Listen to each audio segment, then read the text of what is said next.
Alright, buckle up and get ready to dive into the absurdly chaotic world of Demon Lord 2099.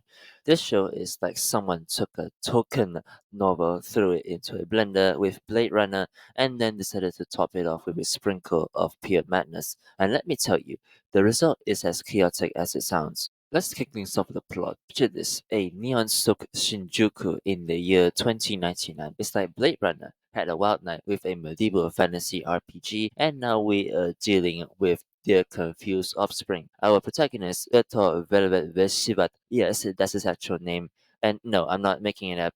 It gets reincarnated in this dystopian future. He's a demon lord from the past trying to regain his power in the world where magic and tech are having the most dysfunctional relationship ever. Shinjuku 2099 is more than just a setting, it's like a visual assault. Neon lights, cybernetic enhancements, and random magical artifacts are crammed into every frame.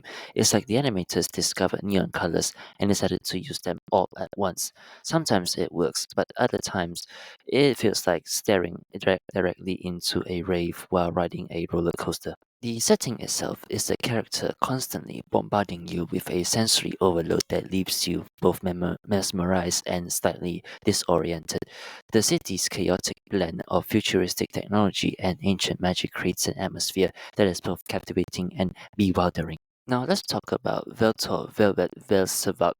Seriously, saying his name feels like I'm summoning a demon from another dimension. Vettel is your classic demon lord, ambitious, ruthless, and about as subtle as a sledgehammer to the face. Watching him bumble through this futuristic landscape is both hilarious and cringeworthy. His dynamic with Machina, his ever loyal sidekick, is one of the few things holding this chaotic mess together. Machina's loyalty is about almost as comical, which is good because without her, Veltor attempts to conquer the future would be like a toddler trying to pilot a spaceship. And the supporting characters, they are a hodgepodge of anime tropes. We've got the rogue hacker, a former subordinate turned madman businessman, and a bunch of other misfits with their own quirks and backstories. They're not terrible, but they are just kind of there, orbiting around Veltor's narcissistic universe like forgotten planets. They add some depth, but it often feels like they are just checking off boxes on an anime character checklist. Each character brings a unique flavor to the mix, but it can sometimes feel like the writers threw in every anime stereotype they could think of. There's a potential for more in-depth character development, but it often gets overshadowed by the sheer insanity of the plot. Visually, Demon Lord 2099 is like someone handed a crayon box to a toddler with no supervision. The animation tries to balance gritty cyberpunk with mystical fantasy, but often it's more of a train wreck than a masterpiece. Neon streets filled with cybernetic beings clash with magic spells flying everywhere. It's a visual overload, and it's not in a good way. But the soundtrack slaps. The mix of electronic beats and orchestral scores perfectly hits the show's tone and actually makes you want to pay attention. The opening and closing themes are catchy, and the voice acting is solid. If the visuals drops the ball, the audio team is there to catch it and sprint to the finish line. Just listen to the dialogue between Veltor and Albert. 悪くなかったぞ。あと200年ほど鍛錬すれば多少興じられる相手にはなるだろうな。そう The audio design deserves extra praise for creating an immersive experience. The sound effects, from the hum of machinery to the crackle of magical energy, add an extra layer of depth to the world, making it feel alive and dynamic despite its visual chaos. One of the strengths of Demon Lord 2099 is its world building. The series does its decent job of creating a futuristic Shinjuku and Akihabara that feels both familiar and alien.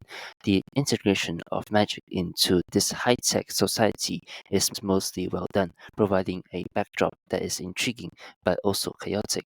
The show explores themes of power, adaptation, and survival questioning the nature of progress and ancient traditions. Thematically, the clash between old and new is front and center.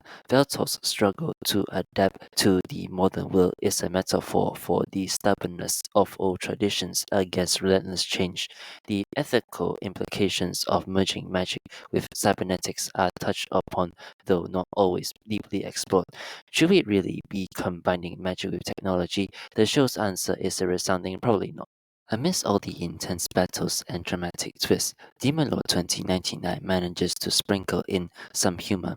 Veltor's confusion with modern technology often leads to hilarious situations, and his interactions with the more tech-savvy characters provides plenty of laughs.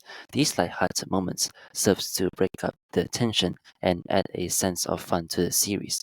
They humanize the characters, making them more relatable and endearing. Whether it's Veltor's confusion over a controller or Machina's deadpan reactions to his antics, these scenes contribute to the overall charm of the series.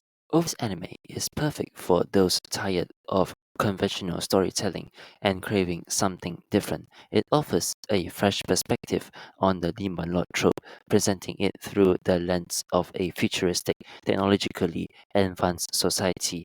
If you're willing to embrace the madness and suspend your disbelief, Demon Lord 2099 promises an adventure that's equal parts intriguing, chaotic, and memorable. Alright, that's a wrap for today's dive into the wild world of Demon Lord 2099. If you enjoyed this review and you want to see more contents like this, don't forget to hit that like button and subscribe to the channel. And if you want to stay updated with all my latest videos, make sure to tap that notification bell so you never miss an upload. Thanks for watching. Until next time, stay awesome. Peace out.